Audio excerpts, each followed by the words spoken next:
Allô? Allô Doc, Oui, comment ça va? bien vous-même. Ça va, merci, ça va. Ok.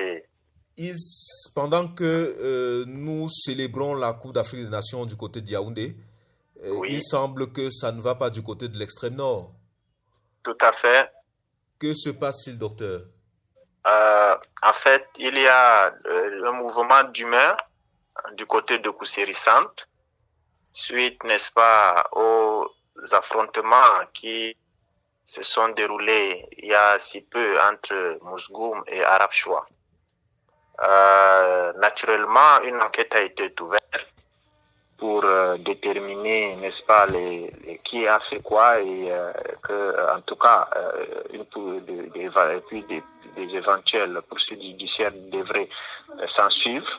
C'est-à-dire Dans- une enquête pour les anciens déroulements, le oui, conflit qui a eu lieu, je crois, le mois dernier. oui, tout à fait. Oui, Oui, donc une enquête a été ouverte et les forces de défense de l'ordre ont procédé à des arrestations. oui. Il y a eu une quarantaine de personnes arrêtées et déférées à la prison centrale de Maroua, du côté de Mousgoum. Oui, Il y a eu aussi des arrestations qui se sont faites du côté des Arabes Choua. oui. Et parmi des personnes interpellées, il s'avère que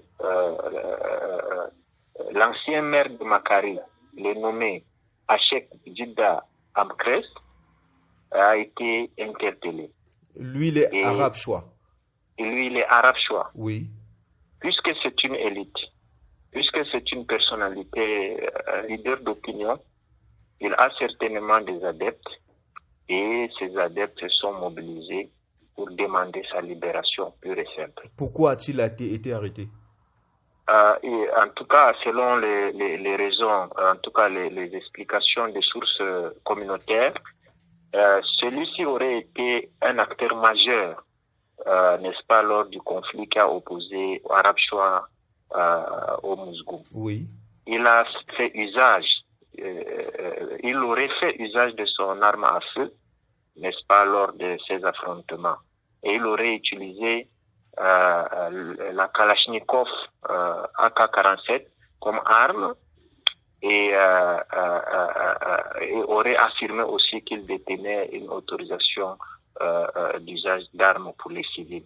Or, on sait que il n'y a pas une autorisation pour détenir une telle arme. Il y a plutôt peut-être des autorisations pour des armes de chasse, peut-être les PA, pas les Kalachnikov. oui. Donc il a été interpellé parce que, certainement, disent les sources communautaires, il a été impliqué dans les affrontements et aurait fait usage de son arme lors de ces affrontements entre Mousgoum et Arab Choua. Oui. Et lorsqu'il a été interpellé comme acteur majeur dans ce conflit, ses adeptes et les Arabes Choua, particulièrement les Arabes Choua, se sont mobilisés pour réclamer sa libération. Et les manifestants Arabes Choua ont tenté, n'est-ce pas, de franchir le seuil de la Légion de gendarmerie de Kousseri. Et puis, il y a eu des tirs qui malheureusement ont fait 2 morts confirmés. Ah, des Et tirs puis, de l'armée. Oui, les tirs de l'armée. C'est les images, c'est les victimes qu'on voit sur les images. Oui, bien entendu, ce sont les tirs de l'armée pour dissiper la foule. Et effectivement, ces tirs ont entraîné la mort de 2 personnes. Qu'ont fait les Mousgoum après l'arrestation de la quarantaine de personnes? Les Mousgoum n'ont pas manifesté. Les Mousgoum sont restés calmes, sans manifester. C'est plutôt les Arabes Choua qui se manifestent parce que il faut dire quand même que les derniers affrontements ont occasionné beaucoup de dégâts du côté des Arabes Choua. Donc les Arabes Choua se sentent vaincus et veulent se venger et n'ont pas encore digéré une telle défaite et et sont, n'est-ce pas, dans la perspective de se venger. C'est pourquoi ils se sont mobilisés, contrairement aux Mousgoum qui, disons, sont plutôt calmes ces derniers temps. Docteur Delanga, quelle est la situation du maire de Makari? Est-ce qu'il est détenu ou bien on l'a libéré? Il est détenu jusqu'à présent. Jusqu'aux dernières nouvelles, il est détenu. Il n'a pas été libéré. Quelle est l'ambiance sur le terrain? Oui, il y a le calme qui revient. Il y a, n'est-ce pas, un redéploiement militaire dans la zone. C'est vrai que le marché de pousserie encore n'a pas démarré timidement, en tout cas, compte tenu du fait que la majorité ou bien les acteurs commerciaux de ce côté-là sont les Arabes choix. Le marché reste paralysé jusqu'à aujourd'hui. Le calme est revenu, les manifestants ont été dispersés. Donc voilà, jusqu'à ce jour, il y a un calme relatif. Docteur Delanga, après cette brève description, est-ce que ces tueries ne nous font pas rentrer dans un cycle de violence qui pourrait perpétrer le conflit ou la crise entre ces deux communautés? Oui, vous savez, il y a un conflit de ce genre ne se résout pas du jour au lendemain. Il y a toujours en tout cas, le conflit ressurgit toujours. Oui. Le conflit ressurgit toujours. Il y a des petites manifestations qui s'ensuivent, mais je crois que c'est des choses qui arrivent et c'est encore davantage une invite pour les acteurs de la lutte contre cette crise de s'activer pour que finalement on mette fin à ce genre d'affrontement. Et une fois encore, ma position, je reviens sur ma position de la justice transitionnelle. Oui. Il faut établir vraiment un comité de justice transitionnelle pour que finalement on liquide carrément cette crise. Parce que si nous continuons dans cette lancée avec la recherche de solutions aux symptômes plutôt qu'aux causes, alors les événements de ce genre vont se répéter.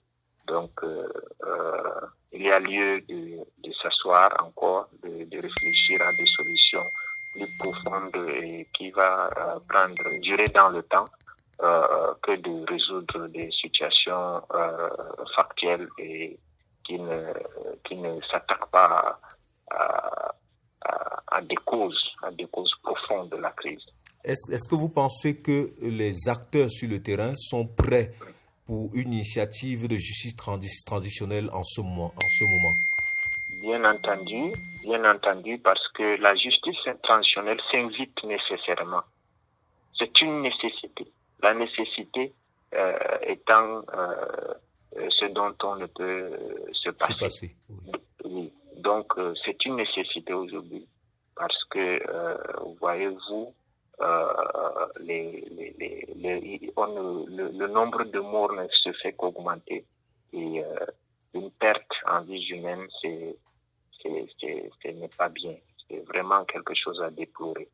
J'ai envie de vous demander. De perdre une personne. Oui. J'ai envie de vous demander que font les autres communautés à côté de ces communautés. J'imagine que dans l'extrême nord, il n'y a pas que ces deux communautés, mais que font les autres communautés? Oui, en fait, c'est une crise qui s'inscrit dans une dynamique plus globale. Il ne s'agit pas seulement d'un conflit entre Arabes et Mousgoum. Dans le passé, nous avons eu des conflits de ce genre entre qui a impliqué, par exemple, les Kanouris aussi, des conflits qui a impliqué des Mousgoum, des Massa dans le passé. Donc le conflit intercommunautaire dans le Logon-Echari implique plusieurs ethnies. Oui. Donc c'est vraiment un conflit qui nécessite une réponse communautaire, aussi communautaire qu'il l'est. Donc, dans sa plus grande largesse.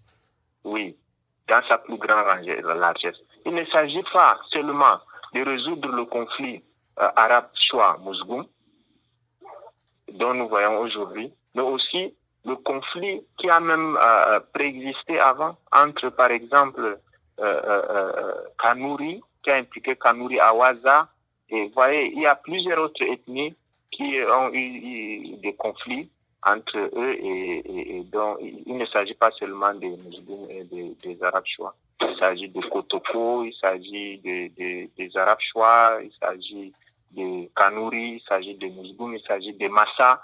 Donc, ce sont des ethnies qui, à un moment donné, depuis 92, ont été impliquées dans une intercommunautaire. Donc, une solution est aussi communautaire et nécessaire, urgente d'ailleurs.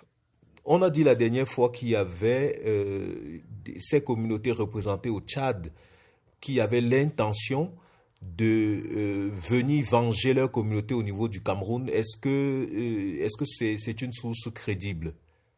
Bien entendu, vous avez un article de l'Institut d'études de sécurité. Oui. C'est une étude de terrain, une collecte de données de terrain, où on a vu la circulation d'armes à feu du Tchad vers le Cameroun et des groupes qui sont venus en renfort des Camerounais qui se sont réfugiés au Tchad. Ça, c'est une information crédible. Oui. Et moi, personnellement, j'ai été impliqué dans la collecte de ces données et je puis vous affirmer qu'effectivement, il y a eu de renforts venant du Tchad. Et c'est ce qu'on déplore d'ailleurs et ce qu'on craint. Il ne faudrait pas que cette crise devienne régionale finalement, impliquant le Tchad, peut-être le Nigeria. Donc, il faut limiter la propagation, l'internationalisation de cette crise. Imaginons que les armes soient parties du Tchad pour le Cameroun. C'est évident que la suite du conflit risque d'être plus violente que ce qui s'est passé. Bien entendu.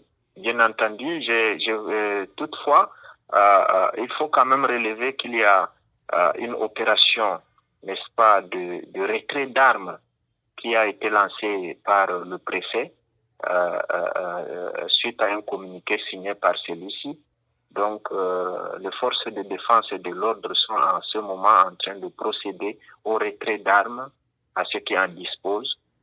C'est déjà une solution à louer parce qu'il s'agit là de retirer, n'est-ce pas, l'instrument, n'est-ce pas, qui est utilisé pour perpétrer la mort, mais des solutions davantage plus approfondies doivent être envisagées pour que cette crise ne devienne pas plus tard une crise régionale.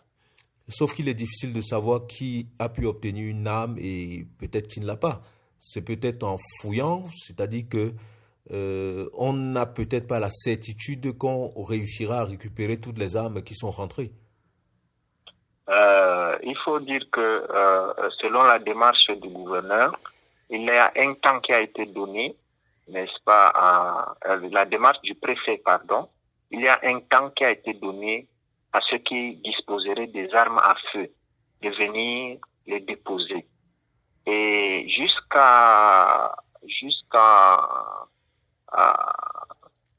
en décembre dernier, il y a eu seulement deux armes qui ont été déposées au niveau de la Légion de gendarmerie à Kousseri. Donc, c'est une information vérifiée. Mais après cela, il y aura donc des opérations de ratissage, des fouilles systématiques dans les ménages, de manière à ce que on puisse saisir les armes. En tout cas, les forces de défense et de l'ordre en tant que professionnels ont certainement des moyens pour traquer ceux qui ne veulent pas, n'est-ce pas, remettre les armes de manière à récupérer ces armes-là. Quoique, visiblement, pour un profane, c'est une opération un peu plus difficile quand on sait que c'est une zone quand même dont la frontière est poreuse et la frontière au niveau du lac et même au niveau de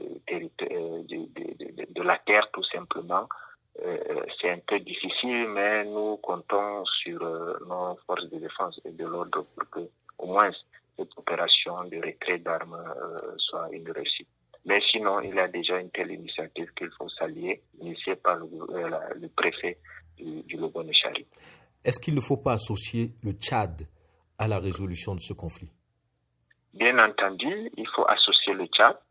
Le Tchad est associé systématiquement déjà, parce qu'il faut dire quand même que il y a un grand nombre de Camerounais qui se sont réfugiés de ce côté-là, aussi bien les Arabes que les Mousgous. Et donc, le Tchad est impliqué parce que il y a eu, n'est-ce pas, une coopération entre les autorités camerounaises et tchadiennes dans la gestion, n'est-ce pas, de ces déplacés-là. Maintenant, il est question que le Tchad aussi définisse, n'est-ce pas, des politiques de contrôle, n'est-ce pas, relativement à cette crise-là, pour que finalement, suite à une synergie d'action, que les manifestants ne puissent pas avoir assez d'espace pour commettre de tels crimes. J'ai bien envie de vous demander que font les leaders religieux pendant ce temps. Est-ce qu'il y a quand même des initiatives de leur part? Oui, en fait, les acteurs sont multiples sur le terrain. Je ne peux par exemple pas peut-être pas, n'est-ce pas, vous donner des cas, mais je sais que des personnes, des leaders en tout cas de ce genre, sont aussi indignés que le reste des Camerounais. Et naturellement, il y aura dans les mosquées, les églises et autres des appels au calme. J'ai vu quand même dernièrement une intervention d'un pasteur, n'est-ce pas, qui appelle au calme. Je suis sûr également que du côté des imams et autres, des actions personnelles, de façon individuelle, et puis dans les familles, dans les ménages, dans les mosquées, des appels à l'ordre, des appels au pardon sont constamment prononcés. Donc, mais on souhaiterait que de telles initiatives soient coordonnées dans une plateforme qui impliquerait activement ces acteurs communautaires-là, les leaders religieux, les leaders traditionnels, de manière à ce que ce soit structuré et que, n'est-ce pas, des propositions soient émises pour que les actions soient orientées, guidées et consigner et s'inscrire que les actions s'inscrivent, n'est-ce pas, dans le temps, de manière à ce que elles perdurent et entrent dans les mœurs, une mœurs, n'est-ce pas, favorable à la paix. Docteur Delanga, sortons par là. Est-ce que la Coupe d'Afrique des Nations intéresse quand même ces populations-là? Oui, pourquoi pas. Ce sont des Camerounais comme tous les autres. Voilà, donc la coupe, le football, c'est un sport qui rassemble. Donc ici à Kousséri, les gens regardent les matchs quand bien même il y a une peur qui s'installe dans la communauté. Mais vous partez, vous circulez à Kousséri, les gens sont en train de regarder le match du Cameroun, par exemple, supporter le Cameroun, nonobstant cette crise-là. Donc, la Coupe d'Afrique intéresse tout le monde. La Coupe d'Afrique intéresse tout le monde. Mais il faut regretter quand même que le fait que l'énergie fait défaut dans cette partie du Cameroun. Le Lobone-Chari n'est pas alimenté par Emeo, par exemple. Les arrondissements comme Blangois, Makari n'ont pas le courant d'Emeo. Ça n'arrive pas là-bas. Le courant arrive à Kousséri, Maltam, Ouaza et autres, mais il n'y a pas le courant à Makari, pas de courant à Protocole. Je vais dire à Blangois. Et pourtant, ce sont des arrondissements. Donc, sans courant, c'est difficile de regarder le match. vrai que les gens utilisent les plaques solaires, d'autres formes d'alimentation en énergie, mais on peut regretter le fait que Enéo n'arrive pas jusqu'à Belangwa, jusqu'à Makari. Merci infiniment, Dr Delanga. Merci d'éclairer nos téléspectateurs sur ces nouveaux développements du conflit dans l'extrême nord. Nous comptons sur vous pour nous tenir au courant des avancées. Merci. Nous nous disons à très bientôt sur Africa TV. Merci beaucoup. C'est moi qui vous remercie. Merci, Dr Delanga. Merci.